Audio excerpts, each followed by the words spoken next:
Hello and welcome to this review of the 2016 Expedition that's being placed in service at Medic 2. Okay, this vehicle is a little different from the Tahoes that we've been using in that there's a few little differences here and there. The biggest difference is this vehicle is a little bit bigger than the Tahoes, which is primary reason for selecting the Expedition. A couple of years ago, General Motors discontinued the 3/4 ton version of the Suburban. So, in order to get the carrying capacity for the equipment, towing capacity for possibly the MPI trailer, and also the heavier chassis, heavier braking, and everything, we decided to go with the Expedition. So, I'm going to review a few of the little nuances of the new vehicle, which will be placed in service today, November 10th, 2015 at Medic 2. So this is a view, left side. You can see it is a little bit longer. Got one of the old Tahoes there for comparison. It is a little longer.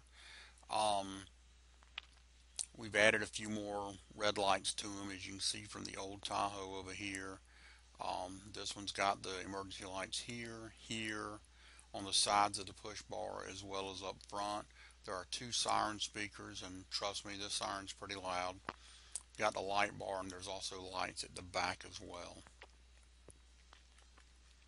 Just looking at it from the other side, right-sided view. All right, and then looking at it from the back. Now, one thing that's been pointed out, the light bar looks obstructed close up. When you walk off from it at a distance and you're coming down in traffic, the light bar shows up pretty well. But you got lots of lights back here. There's the top light bar. There's a light at the top of the back lift gate, and you got these two mounted on the outside. This is the shoreline connector for the vehicle. Okay, trailer hitch is down here. All right, this is the rear side view. This is a view from above the console. It's a little different from the Tahoe in that the positioning of the radio and the siren emergency control is different. This unit also has three 12-volt receptacles right up here. It's kind of hard to see the third one over here. And you can tell that the computer mount is kind of crowded over the console, but it's hard to tell from this picture, but there is pretty good access.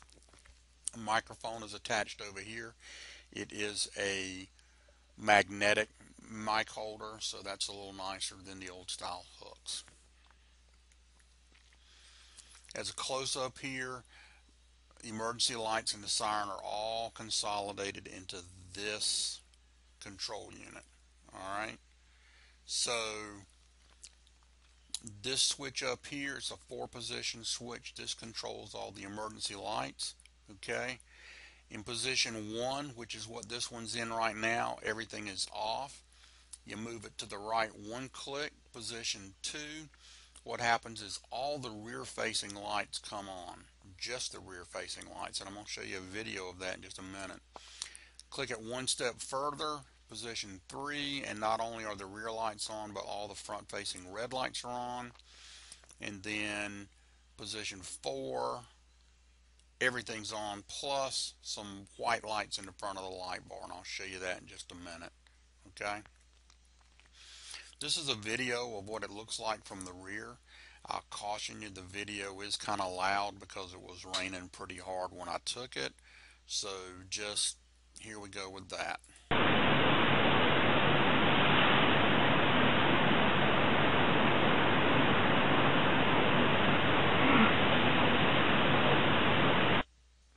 So plenty of light back there. You can kind of see it here where the light bar on the top is showing up. You can see it reflected in all the falling rain, but you got all these lights and all, so it shows up pretty good.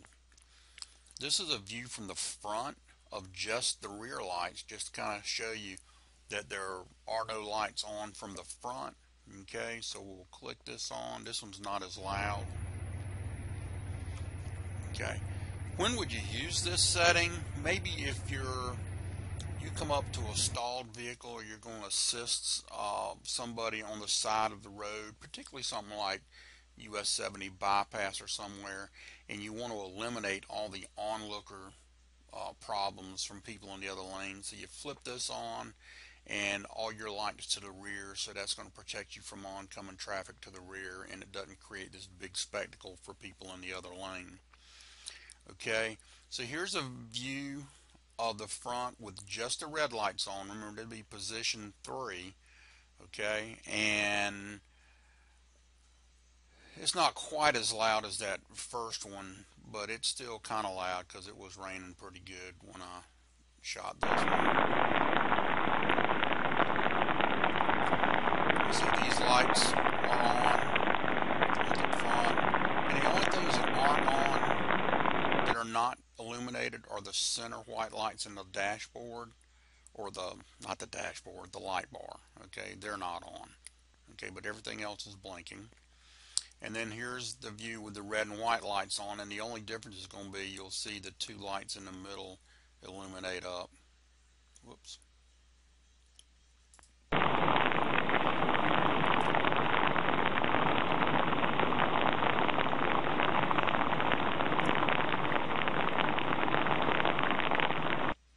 Okay, so when would be a time that you use maybe position 3 as opposed to position 4?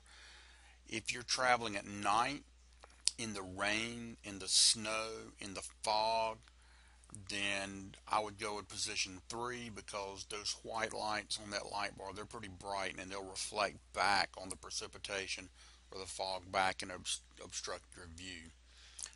Me personally, I find the white lights at night kind of distracting, but you'll still, if you're in position 3, you still have all the red lights. Just in position 4, you get those 2 white lights. That would be good during the day, especially. You may want to run them at night, but probably the caution would be rain, snow, fog, something like that. Then you'd want to go with position 3. All right. So then your siren controls are also in the same unit. And while we're on this, these other lights up here, they are labeled left alley.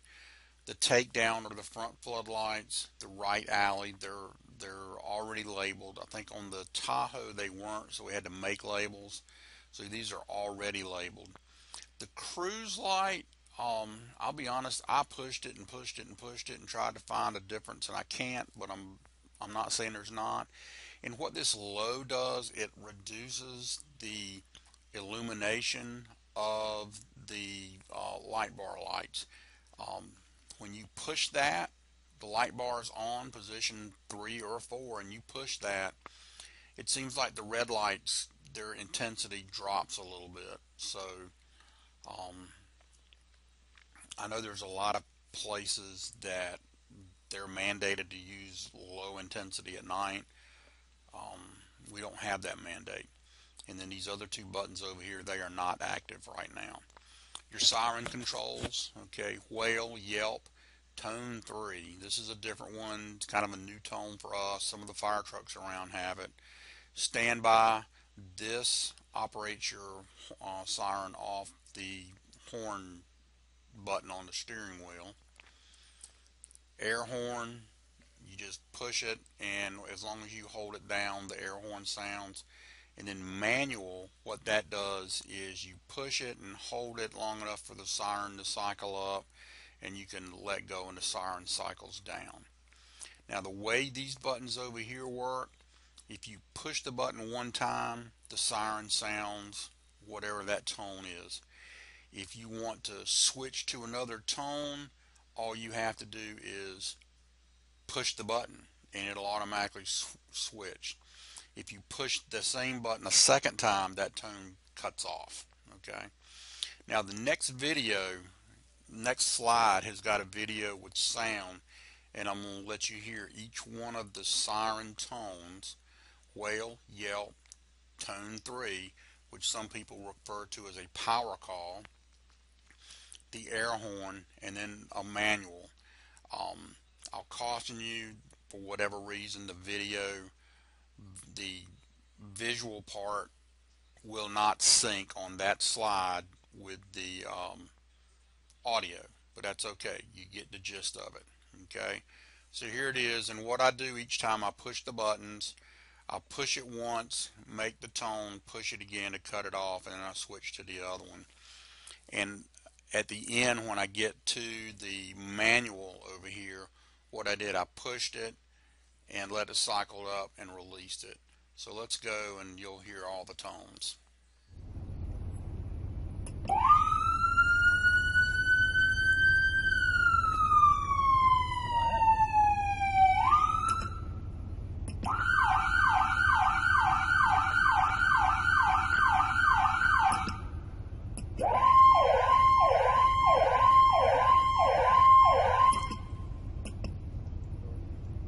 Goes your horn.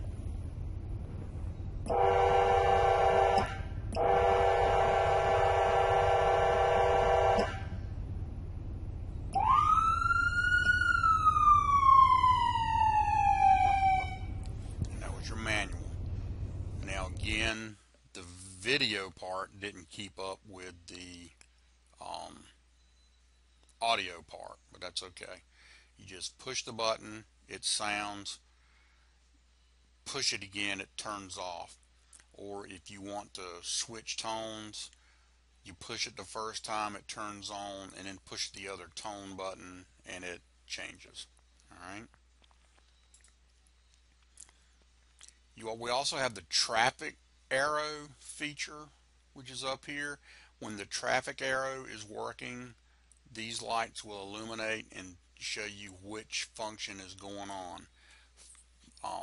Push the traffic arrow button once and you get traffic moves to the left, which it's a cycle where the lights move left. You push it the second time and they move to the right. Push it the third time, they move from the inside out, like traffic moving, just go around. And there's a fourth feature on there. You push the button a fourth time and it alternates. I see a lot of fire trucks just riding around with that. We don't want to do that. And then if you push this button and just hold it for 3-4 seconds, then the system turns off. So anytime you're driving along and you look down and you happen to notice that, that traffic advisor's on, okay, and it's moving to the left, well, then you just reach over there and push this button, hold it down about 3 seconds, it'll turn off. Okay. Radio, dual band, single head mobile radio. This is the same radio that's in Tahoe, and they came out on November 9th and programmed it like the Tahoe. Alright. So on the 800 megahertz side, you've got all these channels. You've got the Viper and mutual aid channels. You don't have the Viper hospital channels in here. A Viper radio will be added to this vehicle at some point, that date to be determined. Okay. You also have the VHF Wake County ERs, Wayne ER, and Wilson ER on here also. And then the various controls. These are all the same. Power volume. Alright. Channel selector. Channel indicator to let you know what channel you're on. Tower selector, there it is. And then your indicator to tell you what tower, east, west, north, south. Alright. These are the bank controls, okay, that, control which group of channels you're on, okay. Controlling the scan, and there's your indicator whether it's on or off. Scan programming, alright. Scan priority indicator, so if we're programming scan, you can set the priorities or take a channel completely out. Then the emergency button, you push that, central will call and check on you. And the EMS dispatch, alright, so that the radio controls are the same. Tahoe's got a backup camera, it's mounted up in the dashboard. On this one, when you put it in reverse, your backup camera appears in the rear view mirror. Okay, and it's a pretty good resolution. You see it there. I was getting ready to back up into the um, rear truck bay at Clayton, and you see I did have a backer back there. All right, always pays. If you've got someone that'll be there, use the backer even when you're backing up an SUV if you got them. And then the camera is located at the back, right above the license plate, under the lift gate, right there. Okay, that's your backup camera.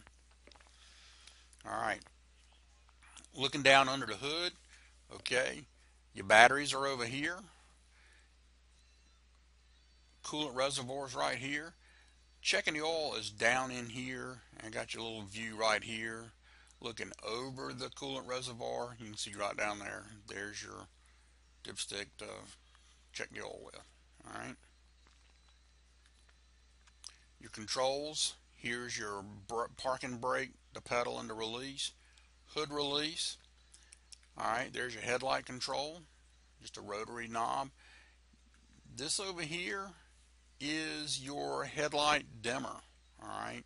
You just push this button either the top or the bottom to adjust the intensity of the dashboard lights. Okay. Here's your steering wheel adjust for the tilt wheel. Your turn signal and windshield wiper controls. Also controls the rear windshield wiper on here. Okay, this is for adjusting your pedals. All right, and you've got your cruise control, mirror settings, and all that up here. Okay, and looking to the right of the steering wheel, you got your four-wheel drive control. Too high is what you're normally driving in all the time. Okay, you're getting on some snow. We do get snow around here once in a while. You're on the snow, or maybe you're on a dirt road with a lot of loose gravel. You can put it on here, and what that'll do is it'll provide the as needed four-wheel drive. If you are off-road, you've gone off-road and it's not too terribly deep or loose or steep, you can go to 4 high and then 4 low. This is when you need that extra pulling power, extra climbing power. Uh, you know, I think most everybody here has used four-wheel drive at some point in time, and we understand it. To swap into 4 low, you need to be running about 2 to 3 miles an hour, slightly moving forward before you switch into that. You can go to 4A or 4H at a moderate speed moving forward. If you're running 35, 45 miles an hour, you can swap right on over. Here's your trailer brake control. We're going to have a trailer towing class a little later on, and we'll get more into that at that time. This is a traction control feature on the Ford. What it does, it controls the spinning action, the traction at the wheels, and also will interact with your engine as far as controlling deceleration and acceleration. We'll get into more of that when we get to trailer brake control. And then you've got a hill descent control, particularly used when you're towing and you're in the mountains. It adjusts your engine revolutions to help control your descent down a hill. Don't know if we got any big mountains around here, but we do have the feature. Looking at the back, this is a view in the back door over on the right hand side, and you can see none of the equipment's in here yet. Well, this little switch over here controls the lights that are mounted up on the lift gate to help see back here. Alright, and I'll give you a little close-up of the switch there, and you can see right now it's in the full right hand position. It's a 3-position switch. In the center it's off, all the way to the left is one, all the way to the right is another. Right now it's in all the way to the right, and what happens is you get white lights. Okay, kind of helps see what's going on by there.